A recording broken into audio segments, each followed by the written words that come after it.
Durango, Louisiana, and the members of the committee. I am State Senator Marilyn Moore of the 22nd Senatorial District. I represent the towns of Monroe, Trumbull, and the great city of Bridgeport.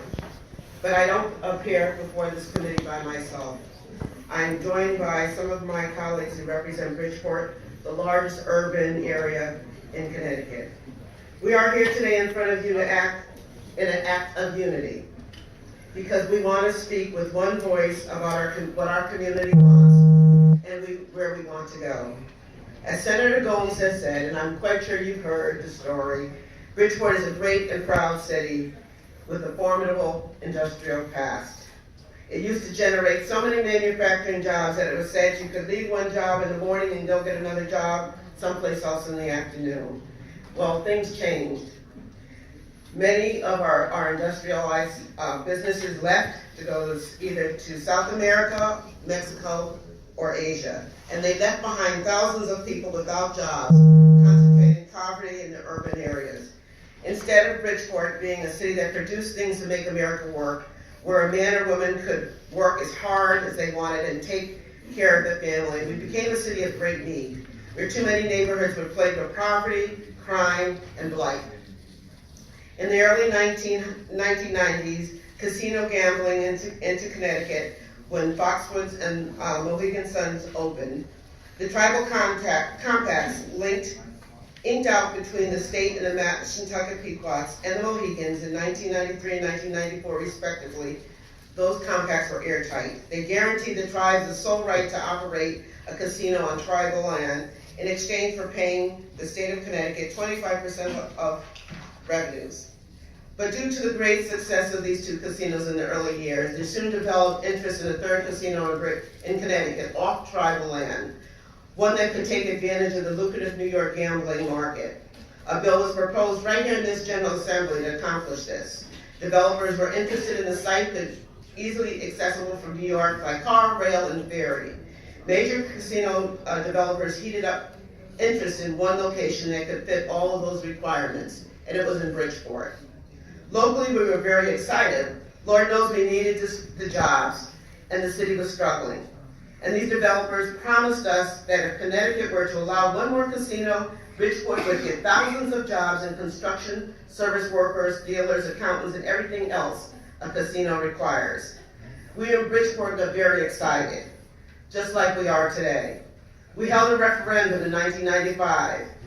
Did we want a casino with all these jobs and economic development for Bridgeport? It passed overwhelmingly with support of 80% of the Bridgeport voters. But elsewhere in the state, the feeling was different. Tribal interests in eastern Connecticut did not want the significant competition standing in the way of traffic heading up I-95 on their way to play slots or take a show at the Foxwoods or Mohegan. Their legislative allies in the General Assembly moved to kill gambling expansion, millions of dollars of lobbying and PR spent by the Wynn casino interests. Does any of this sound familiar? Representatives from the suburbs of Lower Fairfield County had objections to expanding gaming in Connecticut. They claimed a major attraction like the resort casino in Bridgeport could further stall traffic in the area. These forces eventually won the day and they blocked the casino. And in Bridgeport, we were losers again. Nothing materialized with the economic cap of thousands of new jobs promised by the casino interests. And let's face it, we're still struggling. I tell you this background as a cautionary tale because how much of this sounds like the history of the past that we're listening to today. Here we have another prominent Las Vegas casino player, MGM, who sees the same potential in Bridgeport in our region that others saw 20 years ago. It's obvious that there's strategic advantages to placing the casino in Bridgeport. But we in Bridgeport are cautiously optimistic. We emphasize on the cautious part. We have seen the casino movie before, and it didn't end well for us. We are still a city in great need. And though some economic development projects are starting to pick up, we are still in need of major economic boosts that will bring jobs to Bridgeport. Thousands of jobs. MGM says their $675 million resort proposal for Bridgeport will create 7,000 jobs.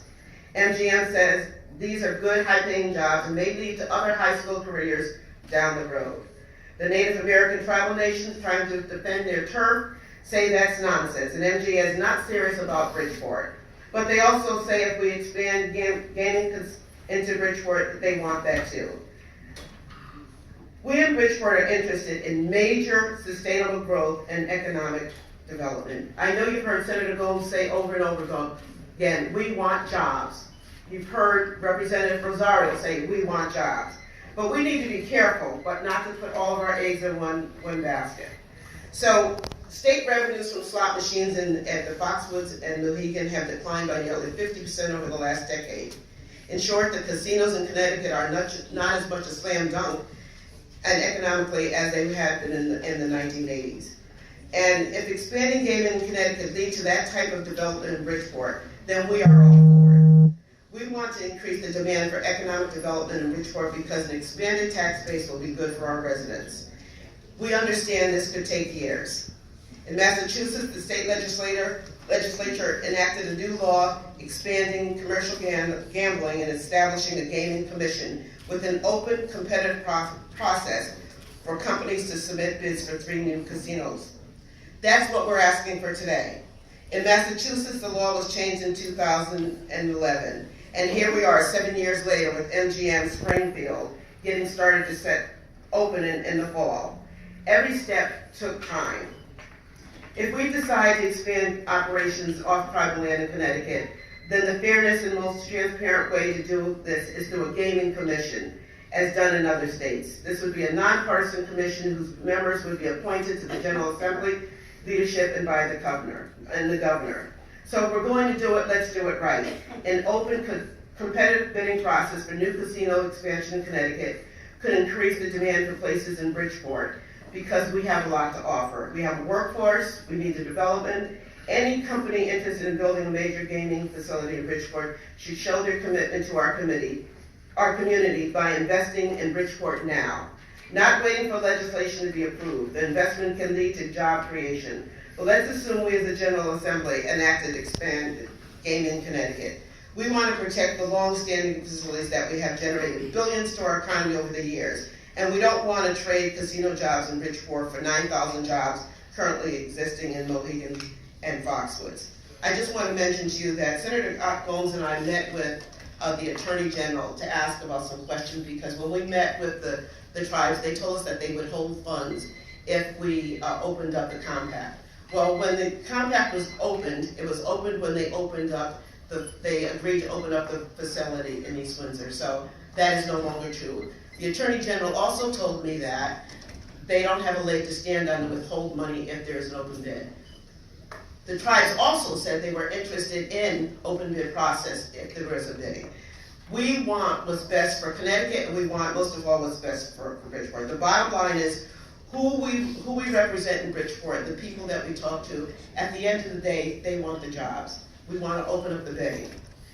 We should use this time to prepare for the economy in the future and the vast human capital and potential that Bridgeport has to offer. We thank you for this opportunity to speak to you about the casinos. Thank you. Thank you.